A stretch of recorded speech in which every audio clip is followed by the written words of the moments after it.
చూడండి ఫ్రెండ్స్, ఒక ఉంటుంది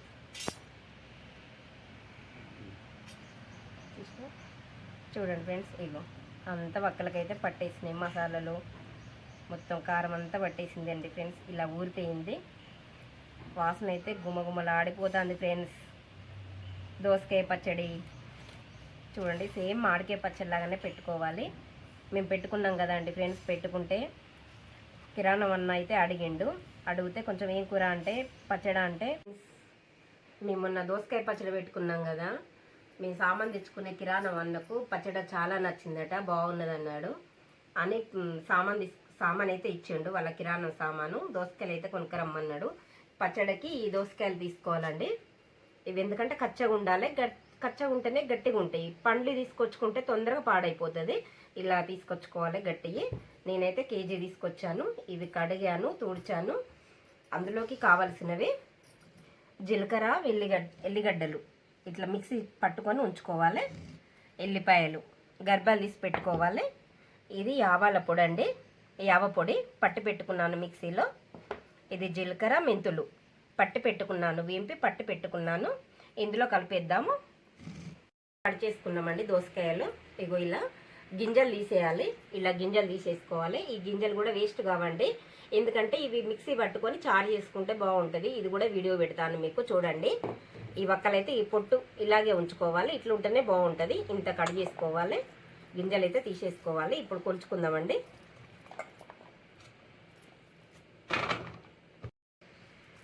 ఇక దీంతో అయితే 3 అయినాయండి.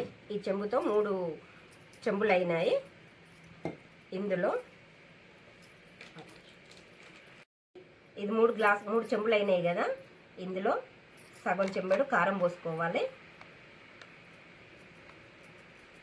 సగం అయితే పోసుకోవాలి. సగం చెంబెడు ఇది ఆఫ్ వేసుకోవాలి. పావు, ఇది అది పావు పోసుకున్నాము.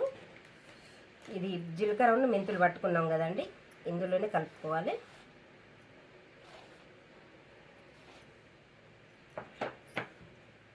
ఇది యావ పొడి ఇలా మెత్తగా పట్టుకోవాలి మిక్సీ.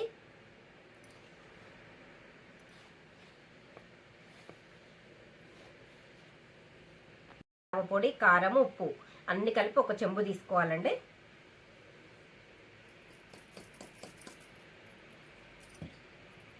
ఇది కూడా మన వెల్లుల్లి పేస్ట్, వెల్లుల్లిను జీలకర్ర మిక్సీ పట్టుకున్నాం కదా, పేస్ట్ చేసుకున్నాము, ఇందులో కలిపేసుకోవాలి. దీంతో 3 చెంబులు అయినాయి కదా వక్కలు. ఒక చెంబడి ఆయిల్ పోసుకోవాలి. పల్లి నూనె అండి ఇది, పచ్చళ్ళకు పల్లి నూనె అయితేనే బాగుంటుంది. ఒక చెంబడి పోసుకుందాం. ఇది పల్లి నూనె అండి, ఈ నూనె అయితే బాగుంటుంది, స్మెల్ కూడా వస్తుంది. ఇందులో పోసేసుకుందాం.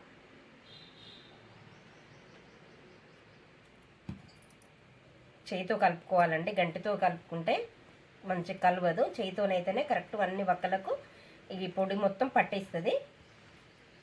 అండి ఎల్లిపాయలు కూడా వేసుకుందాం ఇందులో.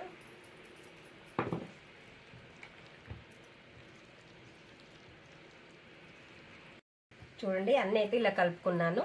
ఇది రేపు ఇవాళ పెట్టాను కదా, రేపు చూస్తే మంచి ఊరిపోతుంది. ఇదైతే పక్కకు పెట్టుకుందామండి ఫ్రెండ్స్. ఓకేనా, మళ్ళీ రేపు చూద్దాం ఎలా ఉంటుందో.